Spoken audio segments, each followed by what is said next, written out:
திருமறை நேரம் பைபிள் அவர் presented by the National Bible College. கிறிஸ்துவின் சபையார் உங்களை வாழ்த்துகிறார்கள். Satellite Bible School. வணக்கம்.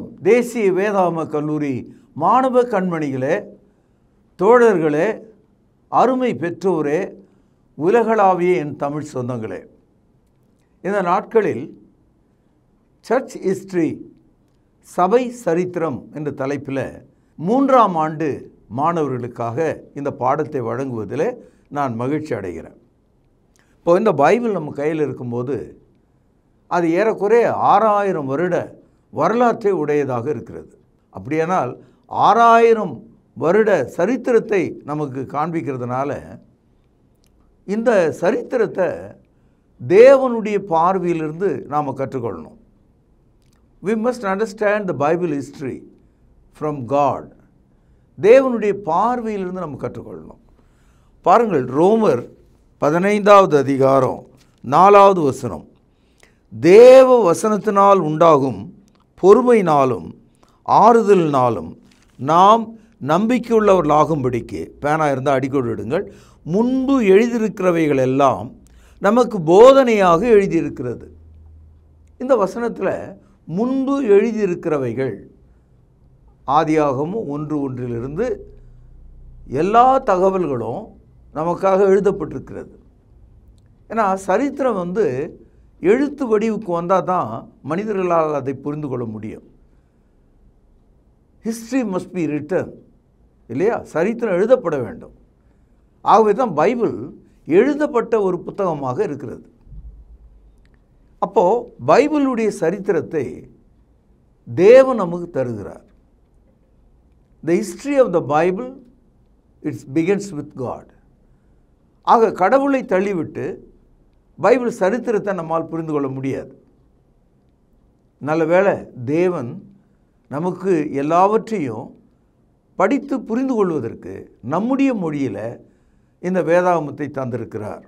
எபேசியர் 1ஆம் அதிகாரத்தில் இந்த சபை சரித்திரத்தை நம்ம தெரிந்து கொள்ளணும்னா அந்த சபை என்பது யார், யார் அதனுடைய தலை, இதை நம்ம முதல்ல கவனிக்கணும்.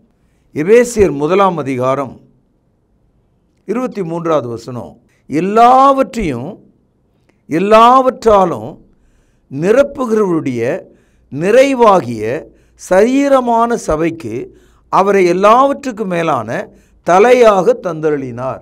இந்த ஒரு வசனத்தில் சபை என்பது எது, அந்த சபையின் தலை யார், அந்த சபைக்குள்ள எல்லாவற்றையும் எல்லாவற்றாலும் தேவனால் நிரப்ப முடியும், எல்லா மனிதர்களையும் அதுக்குள்ளே கொண்டு வந்து விட முடியும். அது சரீரம் என்று பேசப்பட்டிருக்கு. சரீரமாகிய சபைக்கு கிறிஸ்து தலையாக இருக்கிறார். தலையே இல்லைன்னா ஒரு மனிதனை நம்மால் அடையாளம் காண முடியாது. அது யாருடையது என்று தான் நம்ம சொல்லுவோம். தலை இருந்தால் தான் அது இன்னாரும் நம்ம தெரிஞ்சுக்க முடியும். அப்போது சரீரமாகிய சபைக்கு கிறிஸ்து தலையாக இருக்கிறார். கிறிஸ்துவை நாம் நீக்கிவிட்டு சபையினுடைய சரித்திரத்தை தெரிந்து கொள்ள முடியாது. By removing the head of Christ you never understand the body of Christ. ஆகவே தான் எல்லாவற்றையும் எல்லாவற்றாலும் நிரப்புகிற நிறைவாகிய சபைக்கு மேலான தலையாக தேவன் அவரை வைத்திருக்கிறார். 1 எபேசியர் 1வது அதிகாரம் 9வது வசனத்தில் இந்த தலை எப்படி வைக்கப்பட்டிருக்கிறது, எந்த காலத்தில் வைக்கப்பட்டது? ஏன்னா பைபிளில் 6000 ஆண்டுகளை நம்ம பார்க்குறோம். அப்படியானால் எந்த ஒரு காலகட்டத்தில் தேவன் இந்த பணியை செய்தார்? 9வது வசனம், காலங்கள் நிறைவேறும்போது விளங்கும் நியமத்தின்படி பரலோகத்தில் இருக்கிறவைகளும் பூலோகத்தில் இருக்கிறவர்களும் ஆகிய சகலமும் கிறிஸ்துவுக்குள் கூட்டப்பட வேண்டும் என்று தமக்குள்ளே தீர்மானித்திருந்த தம்முடைய தயவுள்ள சித்தத்தின் இரகசியத்தை எங்களுக்கு அறிவித்தார். இங்கே ஒரு செய்தி இருக்கிறது. அது ஒரு ரகசியம். அதை அப்போஸ்தலருக்கு தேவன் வெளிப்படுத்தினார். காலங்கள் நிறைவேறும் போது என்ற ஒரு தகவல் நம்ம அங்கே பார்க்கிறோம். எந்த காலத்தை சொல்லுகிறார்? ஏனென்றால் சிருஷ்டிப்பின் காலம் இருக்கிறது, நோவா காலம் இருக்கிறது, தொடர்ந்து ஆபிரகாமின் காலத்தை நாம் பார்க்கிறோம், அதுக்கப்புறம் இஸ்ரவேலருடைய காலத்தை பார்க்கிறோம், அதுக்கப்புறம் ராஜாக்களின் காலம், தீர்க்கதரிசிகளின் காலம். ஆக இந்த பழைய ஏற்பாட்டுக்குள்ளவே 2 பெரிய காலங்களை நம்ம பார்க்கலாம். சிருஷ்டிப்பின் காலம், மோசேயினுடைய நியாயப்பிரமாண காலம் அப்படின்னு அதை பிரிச்சுக்கலாம். அன்பு சகோதரர்களே, காலங்கள் நிறைவேறும் போது விளங்கும் நியமம். இந்த இடத்துல நியமம் என்றால் ஏற்பாடு, திட்டம், உடன்படிக்கை, போதனை. ஆகவே விளங்கும் நியமத்தின்படி என்ன செய்கிறாராம்? பரலோகத்தில் இருக்கிறவைகளும் பூலோகத்தில் இருக்கிறவைகளும் ஆகிய சகலமும். அப்போ இந்த சபை என்பது பரலோகத்தையும் பூலோகத்தையும் இணைக்கக்கூடிய ஒன்றாக இருக்கிறது. தலைக்கும் உடம்புக்கும் கழுத்துன்னு ஒரு பகுதி இருக்குது. அந்த கழுத்தை வெட்டினா உடல் தனியாகவும் தலை தனியாகவும் போயிடும். கழுத்தையும் உடலையும் ஒட்டி வைக்கிற ஒரு பகுதி மாதிரி சபையானது மனிதனுக்கும் தேவனுக்கு இடையில் இருக்கிறது. ஆகவே தான் இந்த சபைக்கு கிறிஸ்து தலையாக இருக்கும்படியாகவும் ரட்சிக்கப்பட்ட மக்கள் உடலாக இருக்கும்படியாகவும் தேவன் ஏற்பாடு செய்திருக்கிறார். அந்த காலத்தில் ஒரு நியமம், ஒரு ஏற்பாடு இருக்கிறது. அதுதான் புதிய ஏற்பாடு. ஆகவே என்ன சொல்கிறாரு? காலங்கள் நிறைவேறும் போது விளங்கும் நியமத்தின்படி பரலோகத்தில் இருக்கிறவைகளும் பூலோகத்தில் இருக்கிறவருமாகிய சகலமும் எங்கே கூட்டப்பட வேண்டும்? யாருக்குள்ளே கூட்டப்பட வேண்டும்? சகோதரரை, நாம் அனைவரையும் தேவன் எருசலேம் தேவாலயத்துக்குள்ளே கூட்டலை, அல்லது உலகத்தில் உள்ள ஒரு அரண்மனைக்குள்ளே கூட்டலை, அல்லது நாம் இழந்து விட்ட பரதீசு என்று சொல்லக்கூடிய ஏதேன் தோட்டத்துக்குள்ளே தேவன் நம்மை கூட்டலை. எங்கே கூட்டுறாரு? கிறிஸ்துவுக்குள்ளே கூட்டுகிறார். தேவன் மனிதனை கூட்டும் இடம் எதுன்னு கேட்டிங்கன்னா அந்த கல்வாரி தான், அந்த சிலுவை தான். சிலுவையிலே இயேசுனுடைய மரணம் தான் நம்மை கூட்டி சேர்க்கும் இடம், நம் அனைவரையும் அணைத்து கொள்ளும் இடம். பிதாவே, இவர்கள் செய்வது இன்னதென்று தெரியாமல் அறியாமல் செய்கிறார்கள், இவர்களுக்கு மன்னியும் என்று சொன்னாரே, அங்கே அவர் நம்மை கூட்டுகிறார். இன்று நீ என்னோடு பரதீசில் இருப்பாய் என்று சொன்னாரே, அங்கே நம்மை கூட்டுகிறார். என் அன்பு சகோதரர்களே, சிலுவை நம்மை தேவனிடத்தில் கூட்டி சேர்க்கும் இடமாக இருக்கிறது. எபேசியர் 3வது அதிகாரம் 11வது வசனம், பக்கம் 266.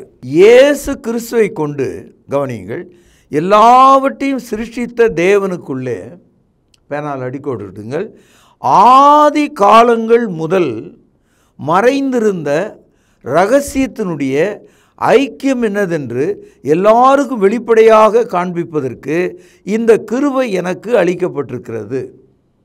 இந்த வசனத்தில் இந்த சரித்திரம், இந்த தேவனுடைய திட்டம் ஆரம்பத்தில் ரகசியமாக இருந்ததுதான்.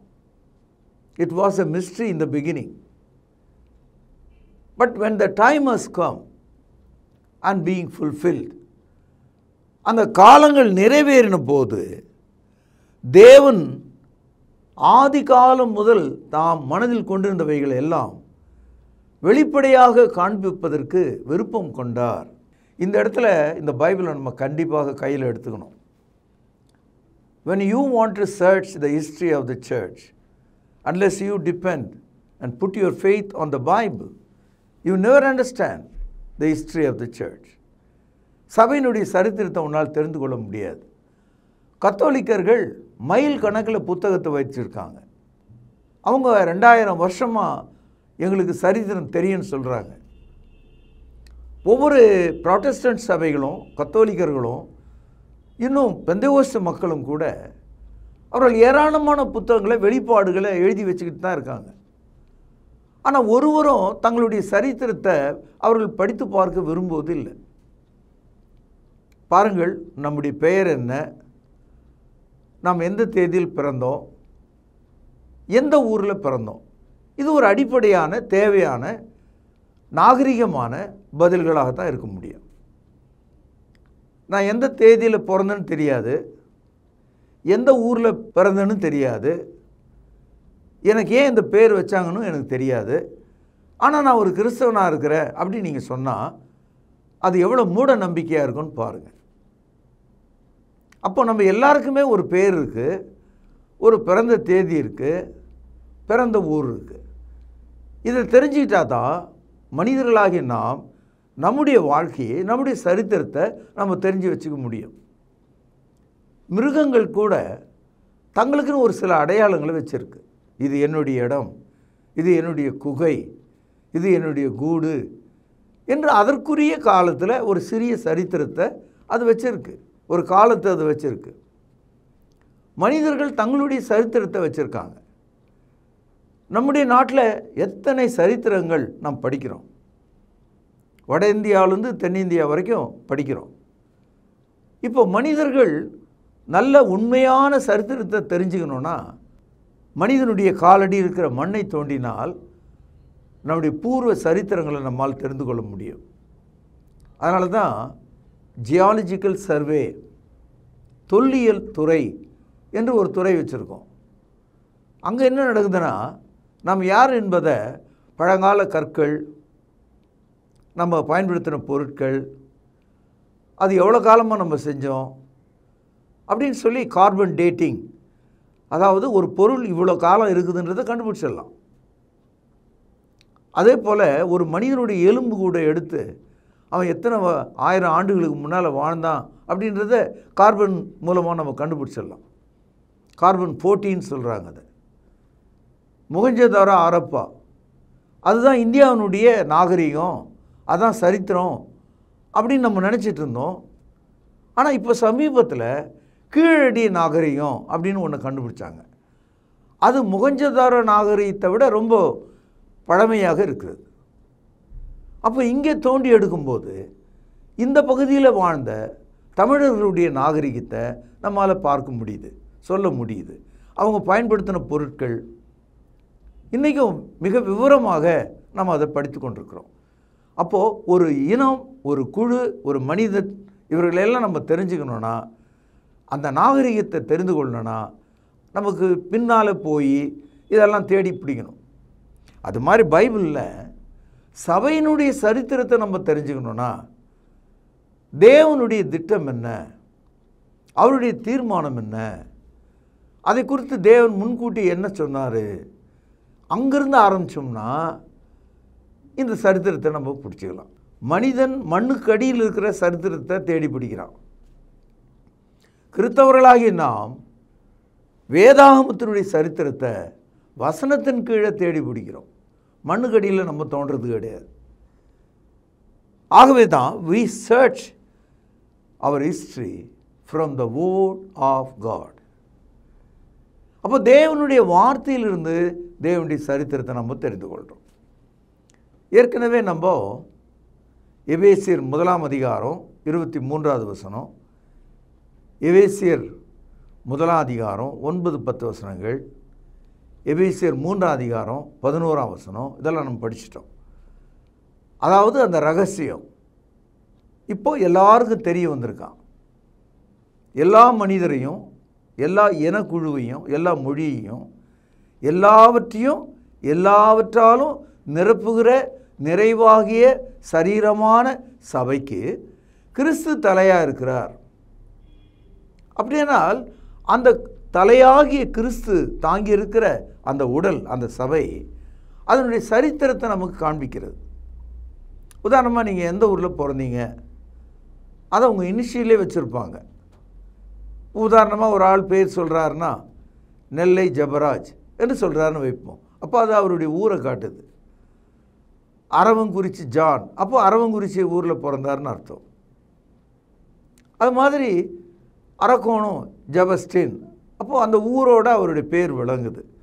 நம்ம ஊர்லலாம் மனிதர்கள் பேர் வைக்கும்போது ஊர், அப்பா பேர், நம்முடைய பேர் சுருக்கமாக நம்ம வச்சுக்குவோம். அது மாதிரி சபையை குறித்து நம்ம தெரிந்து கொள்ளணும்னா, அந்த ஹிஸ்ட்ரி நம்ம தெரிஞ்சுக்கணுன்னா, தீர்க்க தரிசனத்தில் முதலாவது தேவன் அதை பற்றி என்ன சொல்லியிருக்கார், ரொம்ப அட்வான்ஸாக சொல்லியிருக்கார். சபை துவங்குவதற்கு முன்னால் பல 100 ஆண்டுகளுக்கு முன்னாலேயே இந்த ஊரில் தான் சபை தொடங்கணும் அப்படின்னு அவர் சொல்லியிருக்கார். இப்பொழுது பழைய ஏற்பாட்டில் ஏசாயா எழுதிய தீர்க்க தரிசன புத்தகம் 2வது அதிகாரம் 2வது வசனத்திலிருந்து படிக்கிறேன். இது ஒரு தீர்க்க தரிசனம்.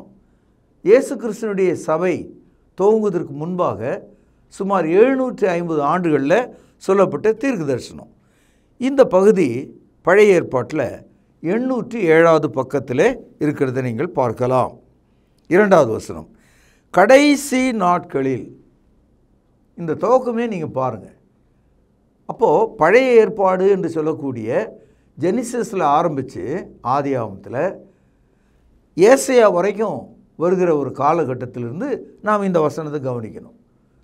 இதுக்கும் பின்னால் ஒரு கடைசி காலத்தை அவர் சொல்கிறார். நிறைய பேர் இந்த கடைசி காலம், கடைசி நாட்கள் என்பது இயேசு கிறிஸ்துனுடைய 2வது வருகையை பற்றி நினைக்கிறாங்க. அது மாதிரி நினைக்கிறவங்க பெந்தேகோஸ்து அமைப்பு மக்கள். இந்த இடத்துல கடைசி நாட்கள் என்பது எல்லாவற்றாலும் நிரப்பக்கூடிய சரீரமாகிய சபை காலங்கள் நிறைவேறும் போது விளங்கும் நியமத்தின்படி கட்டப்படுகிற சபை, முற்காலத்தில் ரகசியமாக இருந்து இப்பொழுது வெளிப்பாடாக இருக்கிற சபை, கடைசி நாட்களில் கர்த்தருடைய ஆலயமாகிய பர்வதம் பர்வதங்களின் கொடுமுடியிலே ஸ்தாபிக்கப்பட்டு மலைகளுக்கு மேலாய் உயர்த்தப்படும். கவனிங்கள், எல்லா ஜாதிகளும் அதற்கு ஓடி வருவார்கள். அநேக சமயத்தில் இந்த வசனத்தை படிக்கிறவர்கள் மலையின் மீது கட்டப்பட்டிருந்த எருசலேம் தேவாலயத்தை பற்றி இது பேசுகிறது. பர்வதம் சொன்னால் மலைன்னு அர்த்தம். ஆனால் எருசலேம் தேவாலயம் யூதர்களை மட்டும் ஏற்றுக்கொண்டது. யூதர்கள் மட்டும்தான் அங்கே உள்ளே போக முடியும், புறஜாதிகள் போக முடியாது.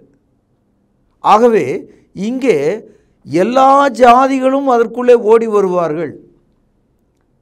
அப்படி ஓடி வருகிற ஒரு ஆலயம் மலைகளுக்கு மேலாக உயர்த்தப்படும், எல்லாவற்றுக்கும் மேலாக உயர்த்தப்படும்.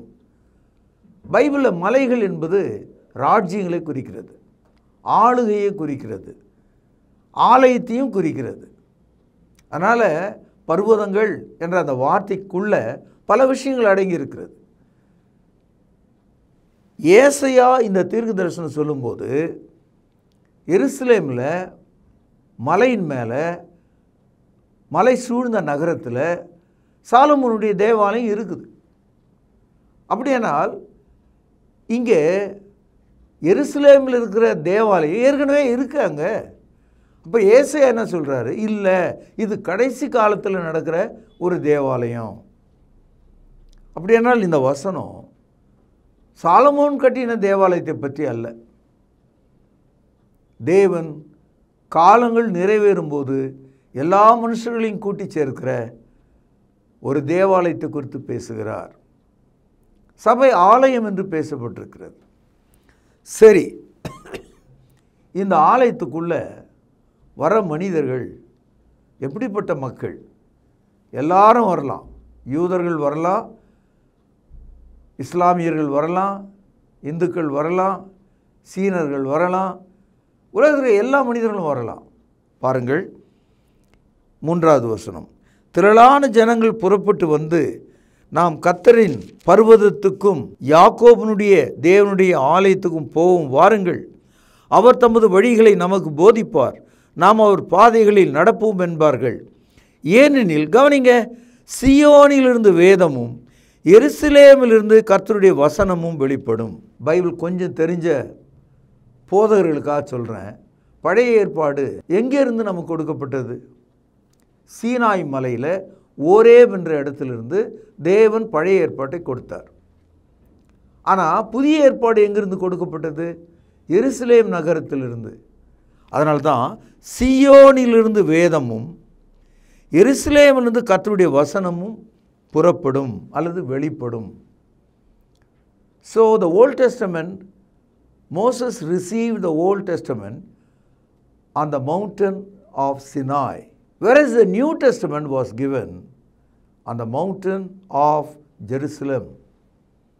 எருசலேம் மலையிலிருந்து நிச்சயமாக சபை அங்கே தான் துவங்குச்சு.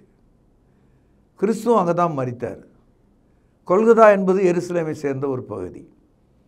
எருசலேம் தேவாலயத்தினுடைய அந்த மதுச்சுவருக்கு பக்கத்தில் தான் சபை துவங்கி இருக்கிறது. அந்த தீர்க்க தரிசனம் எவ்வளோ சரியாக இருக்குன்னு பாருங்கள். அந்த தீர்க்க தரிசனப்படி அந்த சபைக்குள்ளே வர மனிதன் மாற்றம் அடைகிறான். எவ்வளோ பயங்கரமான மாற்றம் அடைகிறான் பாருங்கள். ஏசாயா 2ஆம் அதிகாரம் 4வது வசனம். அவர் ஜாதிகளுக்குள்ளே நியாயம் தீர்த்து திரளான ஜனங்களை கடிந்து கொள்வார். பரிசுத்த ஆவியை கொண்டு கடிந்து கொண்ட மனிதன் தான் மனம் திரும்பி சபைக்குள்ளே வரான். எல்லா மனிதர்களையும் தேவன் கடிந்து கொள்கிறார். பரிசுத்த ஆவி வரும்போது அவர் பாவத்தை குறித்தும் நீதி குறித்தும் இனி ஒரு நியாய தீர்ப்பை குறித்தும் கண்டித்து உணர்த்துவார். யோவான் எழுதிய சுவிசேஷம் 16வது அதிகாரம் 8வது வசனத்தில் படிக்கிறோம். கண்டித்து உணர்த்துவார். பரிசுத்த ஆவியானுடைய முதல் வேலை convicting you from sin, righteousness and judgement.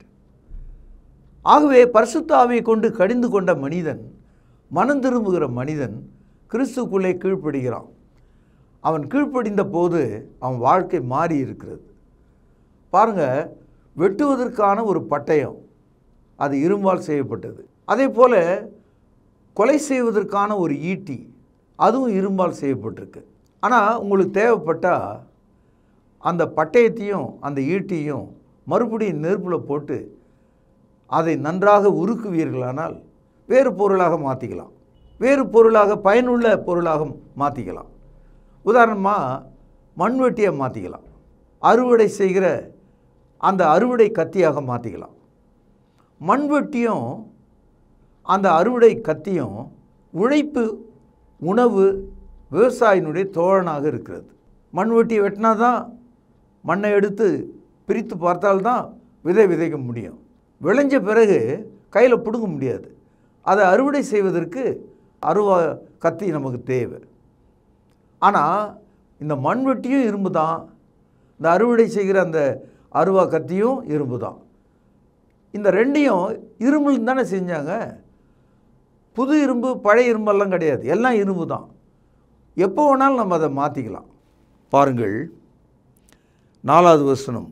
அவர் ஜாதிகளுக்குள்ளே நியாயம் தீர்த்து திரளான ஜனங்களை கடிந்து கொள்வார்.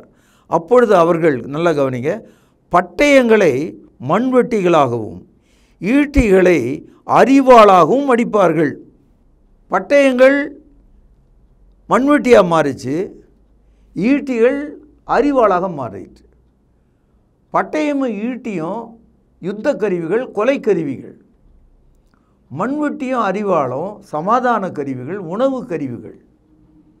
அதே மனிதன் ஈட்டியை போல பட்டயத்தை போல இருந்தான். இப்பொழுது கிறிஸ்துக்குள்ளே வந்து விடும்போது அவன் மண்வெட்டியை போல, அரிவாளை போல அற்புதமான மனிதனாக, பயனுள்ள மனிதனாக, தனக்காகவும் பிறருக்காகவும் வாழ்கிறவனாக மாறுகிறான். இதை தான் மனமாற்றம், சேஞ்ச் ஆஃப் லைஃப், கன்வர்ஷன் என்றெல்லாம் ஆங்கிலத்தில் சொல்கிறோம். What is simply means conversion? Conversion, it is a change of your heart and your attitude and your life with your neighbor. மனமாற்றம் என்பது தன்னைத்தானே மாற்றுகிறது மட்டும் இல்லை, தன் சக மனிதனோடு எப்படி வாழ்வது என்பதை தீர்மானிக்கிறது.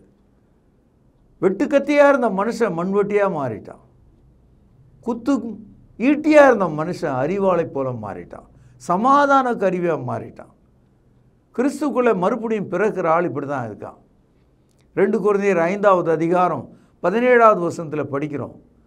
ஒருவன் கிறிஸ்துவுக்குள் இருந்தால் அவன் புது சிருஷ்டியாக இருக்கிறான். பழையவைகள் எல்லாம் ஒழிந்து போயிற்று. பட்டயம் போச்சு, ஈட்டி போச்சு, எல்லாம் புதிதாயிற்று. இப்பொழுது அவன் மண்வெட்டியாகவும் அரிவாளாகவும் சமாதான கருவியாக மாறிட்டான். ஆகவே அவன் புதிய மனிதனை தரித்து கொண்டிருக்கிறான். எபேசியர் 4ஆம் அதிகாரம் 24வது வசனம். ஆகவே என் அன்பு சகோதரர்களே, இந்த சரித்திரத்தை நம்ம புரிந்து கொண்டால்தான் சபைக்குன்னு இருக்கிற ஒரு சரித்திரம் என்னன்றதை நம்மால் தெரிந்து கொள்ள முடியும். நீங்கள் கவனமாக இதை படிக்கணும். 3ஆம் ஆண்டு படிக்கிற மாணவர்கள் ஒரு கால் பழைய பாடங்கள் ஏதாவது விட்டு போயிருந்தால் அதை நீங்கள் போய் தேடி பிடிச்சி யூடியூப்லேயோ ஃபேஸ்புக்லேயோ அல்லது நம்முடைய பைபிள் அவர் ஆப்லேயோ நீங்கள் தேடிக்கொள்ளலாம்.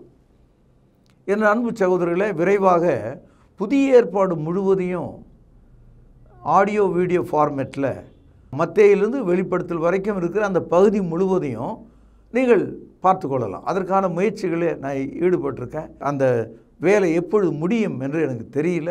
தேவன் எனக்கு உதவி செய்ய வேண்டும். ஜெபம் பண்ணுங்கள். என் அன்பு சகோதரர்களே, நீங்கள் தொடர்ந்து 2ஆம் ஆண்டு கடந்து 3ஆம் ஆண்டுக்குள்ளே வந்திருக்கிறீங்க. உங்களை நாங்கள் அழைப்பதற்கு ஆயத்தமாக இருக்கிறோம். நிறைய பேர் பெரிய பெட்டிகளில் நோட் புத்தகங்களை எழுதி படம் எடுத்து எனக்கு அனுப்புகிறாங்க. சிலர் நான் அழைச்சி காண்பிச்சாங்க. அதுக்காக நன்றி செலுத்துகிறேன். எல்லா நோட்ஸும் எழுதி வைங்க. அது உங்களுக்காகவும் உங்கள் பிள்ளைகளுக்காகவும் உங்கள் தலைமுறைக்காகவும் உதவும். நீங்கள் படிக்கிற பாடம் எதுவுமே ரகசியமாக ஏதோ இராணுவத்துக்கு ஆள் சேர்க்குற மாதிரி அல்லது கட்சிக்கு சேர்க்குற மாதிரி எங்கள் சபைக்கு வாங்கன்னு கூப்பிடுற ஒரு இழிவான வேலையை நான் செய்வது கிடையாது. நான் சொல்வதெல்லாம் அந்த சிலுவையை நோக்கி பாருங்கள், அந்த இரத்தத்தால் கழுவப்படுங்க, புதிய ஏற்பாட்டில் சொல்லப்பட்ட அந்த திருச்சபைக்குள்ளே வாழுங்க, சத்தியத்தின்படி நடங்க, அவ்வளோதான். ஆனால் நீங்கள் தாராளமாக உங்களுடைய நன்கொடையை எனக்கு அனுப்புவதாக இருந்தால் அது உங்களுடைய விருப்பம். அதை நான் வரவேற்பேன். ஆனால் இயேசு கிறிஸ்துவை போதிக்கிற நான் காணிக்கை கொடுங்கள் என்று ஒரு நாளும் நான் கேட்க மாட்டேன். ஏனென்றால் நம்முடைய தேவன் ஐஸ்வர்ய சம்பன்னராக இருக்கிறார். தேவையில்லாவற்றையும் அவர் கொடுப்பார். ஆகவே உங்களிடத்தில் அதிகமாக மிச்சமாக கர்த்தருக்கென்று ஒன்று செலவழிக்க விரும்பினால் அதை எனக்கு அனுப்பலாம். அதை நான் வரவேற்பேன். ஆனால் அது கட்டாயத்தினால் அல்ல என்பதையும் நீங்கள் விளங்கிக் கொள்ளுங்கள். கடந்த 22 ஆண்டுகளாக தொலைக்காட்சியில் இந்த நிகழ்ச்சியை நாம் நடத்தி கொண்டிருக்கிறோம். கர்த்தர் அற்புதமாக இதை நடத்தி கொண்டிருக்கிறார். எனக்கும் வயது சென்று விட்டது. ஆகவே என்னுடைய காலத்தில் நான் முடிக்க வேண்டிய பணிகளை செய்து முடிக்க எனக்காக ஜெபியுங்கள். பிரார்த்தனை செய்வோம். பரிசுத்த நிறைந்த அன்பான தகப்பனே, உம்முடைய கிருபை, தயவு, இரக்கம் எல்லாவற்றுக்காக உம்மை துதிக்கிறேன், ஸ்தோத்திரிக்கிறேன். இந்த நாளில் வழங்கப்பட்ட இந்த சரித்திர சுவடுகளை மக்கள் புரிந்து கொள்ள உதவி செய்தரலும். எங்கள் மனதை திறந்தரலும். ஆண்டவராக இருக்கிற இயேசுவின் நாமத்தில் ஜெபம் கேளும் ஜீவனுள்ள எங்கள் நல்ல பிதாவே, ஆமென். அன்பானவர்களே, புதிய ஏற்பாட்டு தொழுகைக்கு திரும்புங்கள். இடம் YMCA வளாகம், ஹைகோர்ட் எதிரில், பிரதி ஞாயிறு காலை 11 மணி அளவில் அன்புடன் அழைக்கிறோம். Come and worship with us every Sunday at 11 AM, YMCA Hall, opposite High Court, Parish Corner. கர்த்தாவே, தேவர்களில் உமக்கு பானவர் யார்? வானத்திலும் பூமியிலும் உமக்கு பானவர் யார்? உமக்கு பானவர் யார்?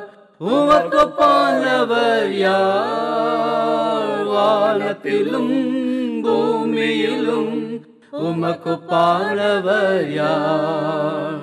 வானத்திலும் பூமியிலும் உமக்கு பானவர் யார்?